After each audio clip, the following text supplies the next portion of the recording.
What's that? Well, I don't get the Paris of the North thing. I'm getting to that. Well, I'm sure it's an interesting story, and You don't believe me, do you?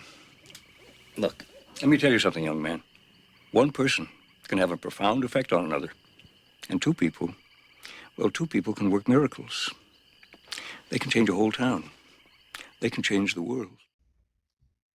Well, as a typical medical doctor, I knew nothing about psychedelics, plants, or indigenous medicine. But after I wrote my book on addiction, In the Realm of Hungry Ghosts, which you mentioned, pointing out that addiction is not an inherited disease, but it's a response to trauma.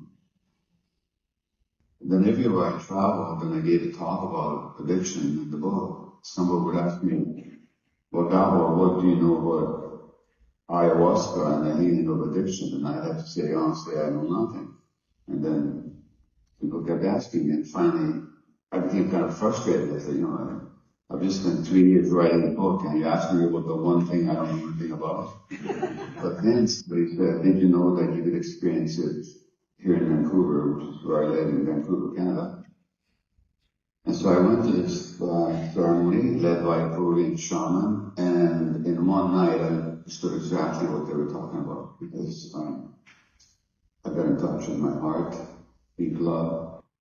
I got in touch with how afraid I've been of love all my life. I've been running away from it because of my own childhood trauma.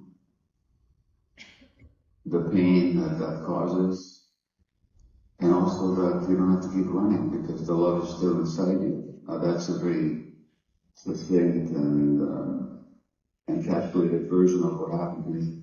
And it's not like I can tell you, oh boy, that transformed my life, and ever since then I've been a loving person. It's not like that. But I did see the possibilities. And so then I decided to start working with the plant, and I began to work leading retreats where I'm not shaman, I don't pour the medicine, but I worked with people who did, who were trained shamanically, and my job was to help people prepare for the ceremony, set their intention, deal with the issues in their lives, and after the ceremony, to help integrate their experience, to help them understand the visions or the emotions or the body sensations that occurred for them during the ceremony. And so then I learned a lot, and I did many of those retreats where I led them along with these shamanic people. And then gradually I became interested in the other psychedelics, MDMA, psilocybin, mushroom. I've done a little bit of work with ketamine, not as a healer, but just as a subject, And so that the whole world opened up to me, but it began through that introduction to ayahuasca after my book on addiction. And since then I've, worked with hundreds of people with depression, anxiety, autoimmune disease, addictions, of course, and I see the potential of these medicines to help so many people in the right hands, in the right context, with the right intention, with the right precautions. And we'll be talking about that, I'm sure. But yeah, that's how I get introduced. So you've been guiding many people. What is the problem? There's a huge hype right now. So I want to talk about the promise and then also the limitations. So what can, in your experience, is the real potential of plant medicine based on your experience? Yeah. So we're talking about plant medicines, but also human-made medicines like MDMA and so on. Much of human behavior, as I found out, is rooted in unconscious patterns. And these unconscious patterns were programmed into most of us in early childhood, before we had any awareness, actually. It happens already in the womb. The child's emotional states and the state of their brain, including the circuitry of their brain, is significantly affected by the mother's emotional states. This is not even controversial anymore. It's been shown in many, many studies. Then the birth experience, then the early infancy experience, how well you were held or seen and understood or responded to. the emotional states of the parents have a huge impact on the development of the child's brain and on the child's sense of themselves. And then, of course, in a lot of families, there's dysfunction, there's unresolved trauma, parents without meaning to, but they do hurt their children. Sometimes children are abused. And all this gets programmed into the unconscious, and people develop a sense of themselves that's based on their unconscious programming. Now what the psychedelics do is what dreams do. When you dream, it's your unconscious speaking to you. And your unconscious is speaking to you because in the dream state, when you're sleeping, the parts of the brain that carry childhood emotional memories get more blood supply, and of course the conscious, rational parts of the brain are offline. So every time you dream, you're basically dreaming some emotional pattern from your childhood along with present experience. But the problem with dreams is you're not conscious. You're not aware. And it's so difficult to remember them, and it's even more difficult to interpret them. Psychedelics give you access to the unconscious. All kinds of emotions that have been hidden because of trauma or wounding childhood experiences, same thing, will arise. You might have visions. All of these visions have meaning, just like all the images in a dream has meaning. But the difference is you're awake, you're present, and you're conscious. Number one. Number two, you're working, unlike when you were a kid and you were emotionally alone and bewildered and had no recourse. Now you're working ideally in a context where you understood and held and supported, and when people are guiding you, accompanying you, supporting you. So you can actually go through these experiences, and sometimes the experiences are beautiful, loving, like I experienced the first time, open-heartedness. People can have beautiful visions sometimes which reflect their inner reality. I'm not very visual, so I don't get a lot of visions. Or you can have hellish experiences. You can have pain, rage, fear, terror arise. So people talk about bad trips. There is no bad trip. If those emotional states arise, it's because they're in you. And you need to know that they're in you. And you get to witness them. And you get support with them. So there might be very difficult trips, but there's no bad trips if the context is right, if the support is adequate, and if the integration is done properly. Then every experience is a learning experience. Might be difficult. Sometimes it's wondrous and joyful, but it's all about learning so that you're not driven by your unconscious, but you gain some awareness, which means that you gain some freedom. So that's the potential. And you know, it's not the only way to get there, but certainly it's the quickest way to get there, based through psychedelics. So how do you manage people's expectations? Some people have the expectation, I'm going to do that, it's going to be good, or it's going to be bad, then I'm going to be more healed. So how do you deal with that? I tell people not to have expectations at all, but to have curiosity. Right. So don't go when they're expecting anything, either good or bad, or if you have expectations, notice them, right. But don't believe them. The expectation is just your hurt little ego trying to hope for something better, and be compassionate towards that, but don't let it dominate your experience because you're going to be disappointed. How so? Well, because it may not happen the way you want it. You may not come out of it with sense of unity and God loves me and I love everybody and I love myself. You may not come out of it at all. You may come out of it with pain and confusion. You may come out of it with memories that you wish you didn't have, But it's all good. It's all learning. It's all teaching. So don't go in with expectation. Go in there with curiosity. Whatever happens in your body, and the body is very important, or in your mind, be curious about why. Oh, what does this mean? What is this trying to tell me? What is the message here? What is the learning? So drop expectation and develop open-ended, open-minded curiosity. What are the limitations, the shadow of this work? Dangers. Well, okay, there's some specific dangers, which is that some people just shouldn't do them.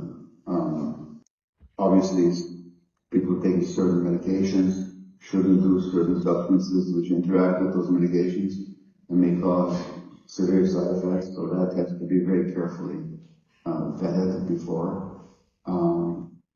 People who've had episodes of psychosis or mania, I'd be very reluctant to lead them into ceremony. Not because I don't think they could be helped, but they could be, but it may trigger stuff for them, which would then need a holding environment for a long time afterwards. And usually that's not available. In the modern world, people have these experiences and they go back home to their stressful lives, lack of support and so on. So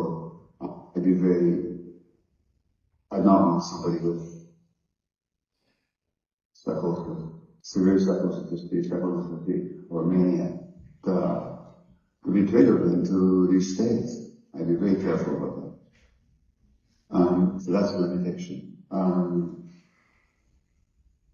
There's obviously a limitation financially. These ceremonies, unless insurance covers your treatment, and right now the only psychedelic medication that's legally covered by some insurance is ketamine.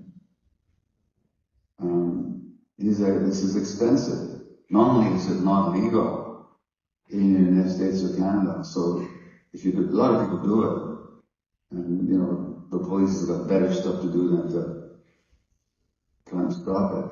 But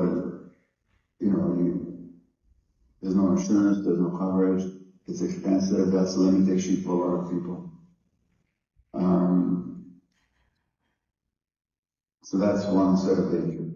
The other set of dangers is that, or limitations, is the competence, experience, and integrity of the providers. People under the influence of psychedelics are very vulnerable. They're really open, which means they can really be exploited.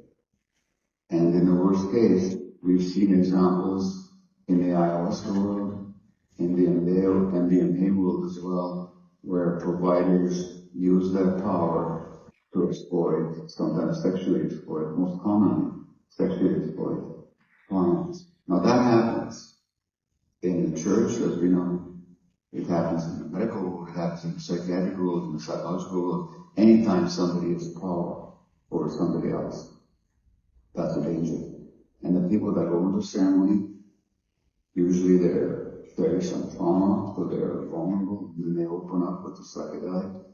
And somebody who lacks integrity may use that power.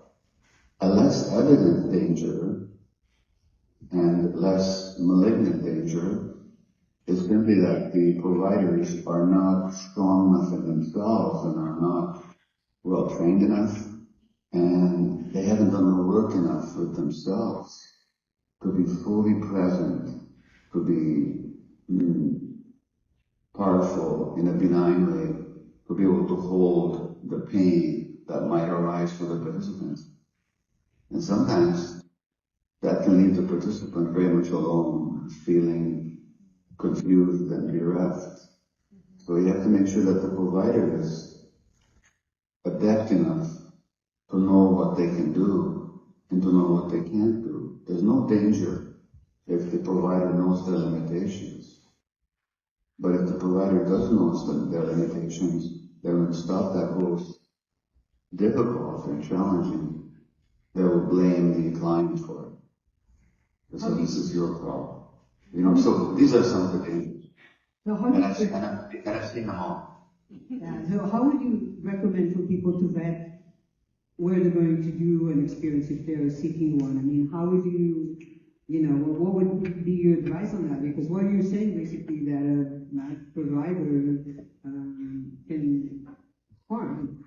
So what would, and there's a lot of them. So what is your recommendation? How to vet? Well, it's a difficult one because most of these modalities are not legal. There's also no legal regulation over their work. And so you can't just go to a college of physicians and say, is this person in good standing? The psychologist. Not that that's a total protection, but it's some protection. I think you have to talk to people that you trust, who've had the experience. You have to really follow your gut feelings. It's quite striking to me how often people will have a gut feeling that this situation is not right for me, but they still stay in it. Now that's a trauma imprint.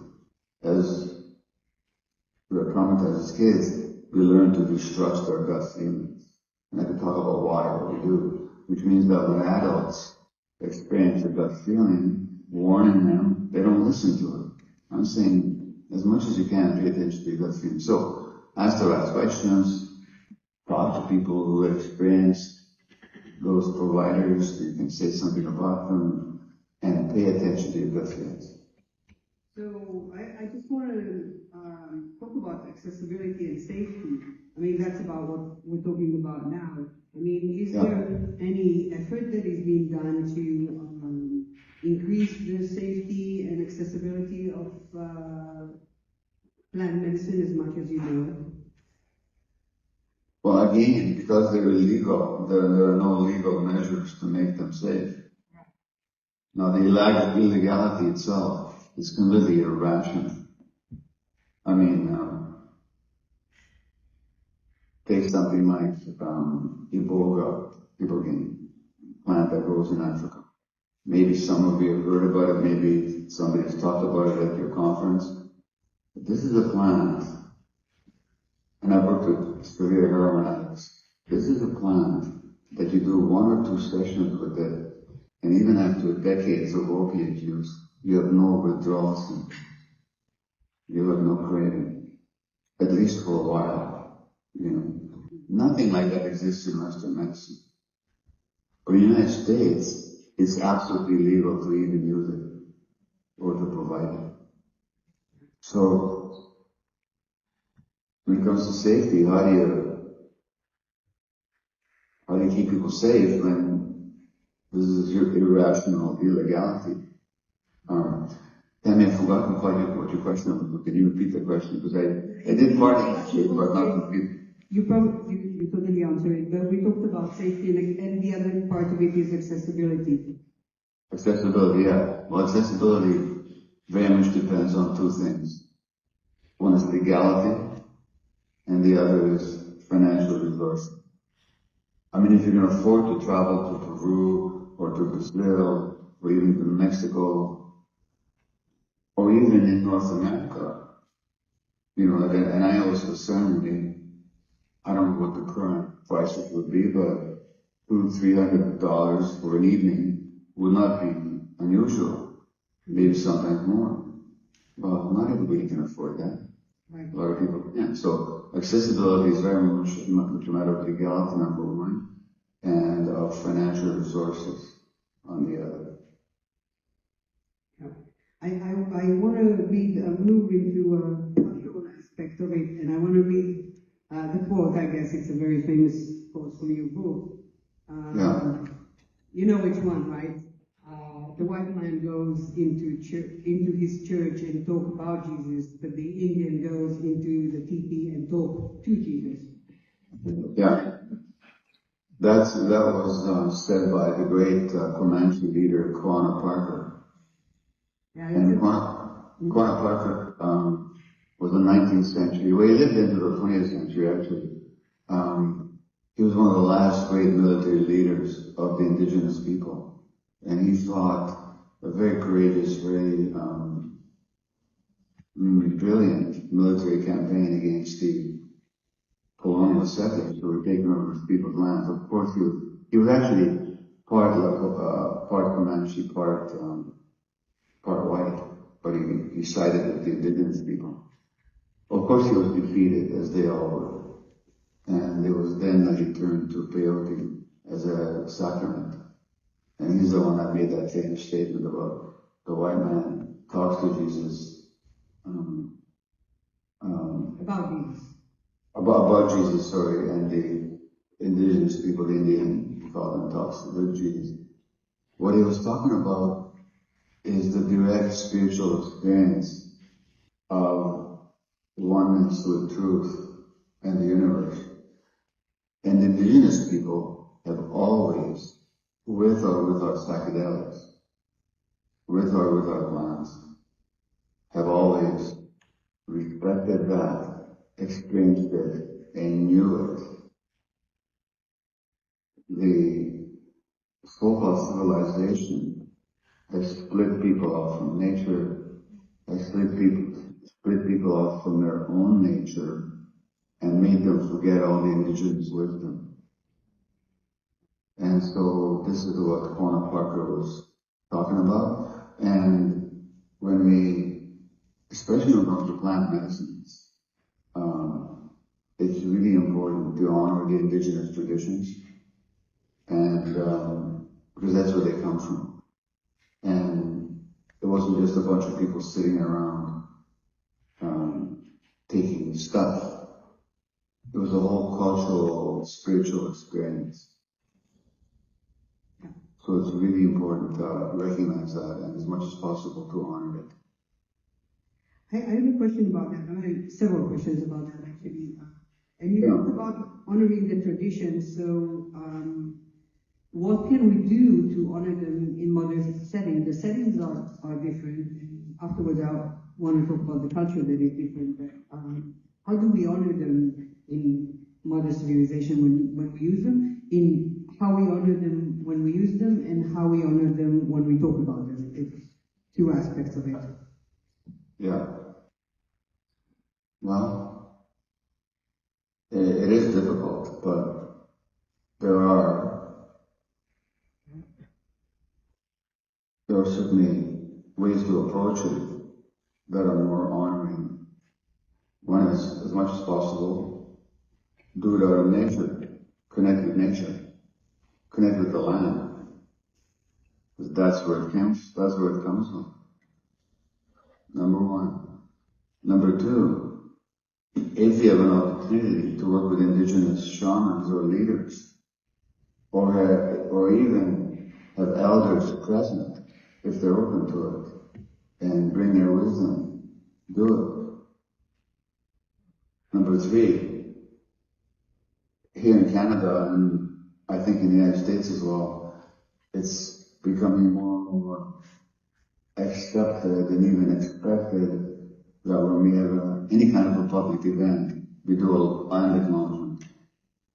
That here in British Columbia, for example, we're on the land, unceded land of indigenous people. Now it can be a bit of a slogan, an empty kind of slogan. But if you do it with a full heart and say, yeah, let's just recognize that here we're on their land. The land that they looked after for all those thousands of years. And here we are about to enter a ceremony and with a plan that they discovered, that they developed. That's the beginning. There is also a cultural piece to it. I mean, that's the cultural piece of it. But we're taking plant medicine that came out of a philosophy of life. It's not just plant medicine, and we're using it in Western ways. And so I'm going to, do that and do my process, and in the service of the eye. It's just a different culture. So I'm wondering, how does that translate? Because plant medicine wasn't just something that you take, it's part of the whole way of understanding life, and it seems that is contradicting to values and how we live our life in under the tyranny of the Western mind. What you're saying here is very important and is very poorly understood. I just finished reading a book, quite a well-known book, came out 40 years ago or so. It's called The Continuum Concept. Continuum Concept. It's written by an American model, a woman, and writer, who, I'm not going to say how, but she ends up in the Venezuelan jungle, 6 weeks away from civilization, living with these Stone Age people. What the book conveys so beautifully is not just that these are human beings like us living under different circumstances, they're human beings living with a completely different mindset. They have a completely different relationship to the world. The plants are their teachers. The animals are their teachers and their friends. How they relate to each other, how they relate to their infants is completely different. They grow up with a completely different sense of themselves, both as strong individuals, but very much part of the community. And that community includes all the plants and the animals and the rivers and the mountains. I mean, you can talk about it in words, and intellectually I can understand it, but I'm not inside that mindset. And it's from that mindset that plant medicine grew. Once I was in Peru, in the jungle, and I asked one of the Sioux people, one of the indigenous people, I said, how did you know about the plants? Because they know everything about the plants. They said, the plants taught us. Well, to the Western mind, I'm also reading a book now by an indigenous American woman. It's called Braiding Sweetgrass. I don't know if any of you know that book, but it's about the relationship of indigenous people to the plants. And not just psychedelic plants, in fact, not psychedelic plants at all, just all plants. It's a totally different mindset. The Western mindset is all about the ego, how to enhance personal wealth, personal power, personal sense of worth, and how to use and exploit nature to make us bigger and richer. The indigenous mindset is totally different. And even the language is different. So that when you translate indigenous language into English, it's very difficult because they have different concepts. The words mean different.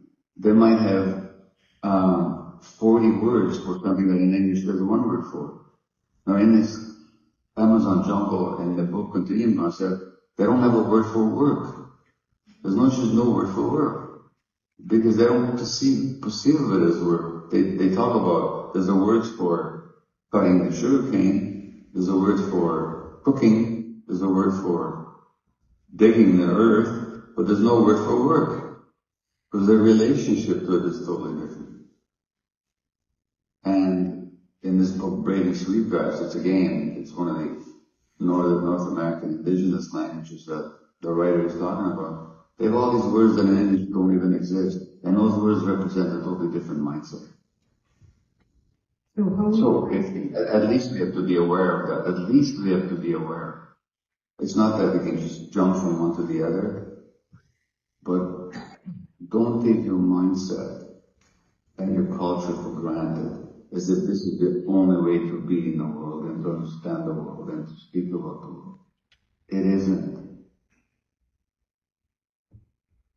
Yeah, I mean, that's what I'm wondering, if there is a translation, because you go into that world and then you come back into the capitalist, all about me world, Yeah. and it's ingrained. I mean, speaking myself, so I cannot complain about others. I mean, it's a difficult, if not impossible, translation. Well, it's difficult, but wouldn't you say for yourself, even though it's difficult, you have, to some extent, brought some of that back into your regular life? Wouldn't you say that? Yeah. Hmm? Sorry? You're asking if... I'm asking you if, in your experience, even though it's a difficult transition, were you not able to bring back some concepts and some transformations into your regular life from your plant experiences? Honestly, in the big scheme of things, I'm more aware of how the place I live in and how I live in lend itself to this connection, less than connection. So I'm more aware. I don't. Okay, but which part of you is more aware? Okay. I will. Can we go back? How to say your name? That's terrible. Okay. Thank you. No. Which part of me? Yeah. Yeah, just the part that is aware. I don't know. Yeah, well, the part of you that is connected, that's the part of you that's aware. And so that awareness itself makes you a different person than you were before you were aware. That's true. So that means you are living proof that it's possible to bring some of it back. Okay, so we are in a positive note. So where do you think this whole movement is going to? Well, I see something both positive and something hazardous about it. On the positive side, for reasons that you and I have discussed, and that many people have experienced, these plant medicines and other psychedelic medicines can help people heal their traumas, find more connection with themselves, develop more awareness, come closer to health, or find health. All this is true. The potential is tremendous. So the concern that I have is, like, when you ask yourself the question, why is it that psychedelics have become so appealing to people and so interesting to people, and the subject of so much conversation? It's because of the failure of Western medicine and the failure of Western psychiatry. I mean, as a Western trained physician, I can tell you, there's great medical miracles, of course, and medical advances, of course, which shouldn't be shunned or discounted, which should be celebrated. But at the same time, the mindset of Western medicine is this narrow.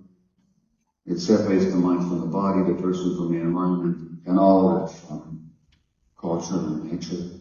But it's all, scientifically speaking, it's all one. So that, and the psychiatry is particularly limited. Psychiatry is particularly not the fault of individuals. I'm talking about the psychedelic ideology in which they're trained. They see the prevalence of mental illness due to biological problems in the brain and genetic causes, all of which is nonsense. The biology of the brain actually reflects the impact of life experience. So it's that life experience you have to deal with if you're going to heal people, but psychiatry for the most part doesn't. So the more narrow and the more limited the perspective of Western medicine is, the more people want to go to something else that's more holistic and broader and more promising. And psychedelics are. But unfortunately, a lot of people will never access psychedelics. A lot of people will never access psychedelics with really good providers. And we can't put all our eggs into one basket. So I think that for the culture to heal and for the healing modalities to become more expansive and more holistic, we need to go way beyond just psychedelics and transform the whole system. And I think people are putting too much focus into these activities, the energy of Western medicine, but it can, I think, take our eyes off the larger picture of how to transform the whole system, of which psychedelics should be a very important part, but not the whole picture. Okay, I want to first, thank you, and I want to ask one question because that conversation that we're having is reflecting that. There's a moment of expansion, and then we go, well, but then those are the limitations, there's expansion, that this is how our healthcare goes. So we go, in and out, and, as we talked about, the political situation and the fear and what's going on, and feeling often, I can say personally, helpless. How do you keep hope in times where it seems that the door, of hell is opening wide? No, I mean, it's a serious question. No, I hear you. I don't talk about hope very much. Hope is a wish, a fantasy that something will happen in the future. I'm not much interested in that. I'm interested in what's possible right now. And so I don't believe in hope, I believe in possibility. I think healing is part of human nature. Okay. I think curiosity, seeking, exploring is a part of human nature. I think the truth and the desire for truth is really a part of human nature. It's covered over and it's distorted in all kinds of ways, but it's there. So it's not so much that I'm hoping for something, it's that I believe in those possibilities. In other words, I believe in human beings. And so I think, no matter how terrible it is, look, I was born, as you know, I was born in a very terrible time, and I was almost thrown into an oven as a baby. I mean, I wasn't, but I could have been very easily. So I've seen a lot in this life. I see terrible things happening in the world right now. I'm not going to talk about specific politics, but I see awful things happening in the world right now. Awful things have happened here in North America. But people still keep going. There's still resilience. There's still love. There's still humanity. So I believe in the possibility of what human beings are capable of achieving. It's not a hope. It's a knowledge that we have that possibility. And that's what keeps me going. Thank you, and thank you for the love that you bring into the world, which I experience personally. And thank you for agreeing to be with us and empowering us in creating a community here in Alaska and do, the next right thing. So thank you so much.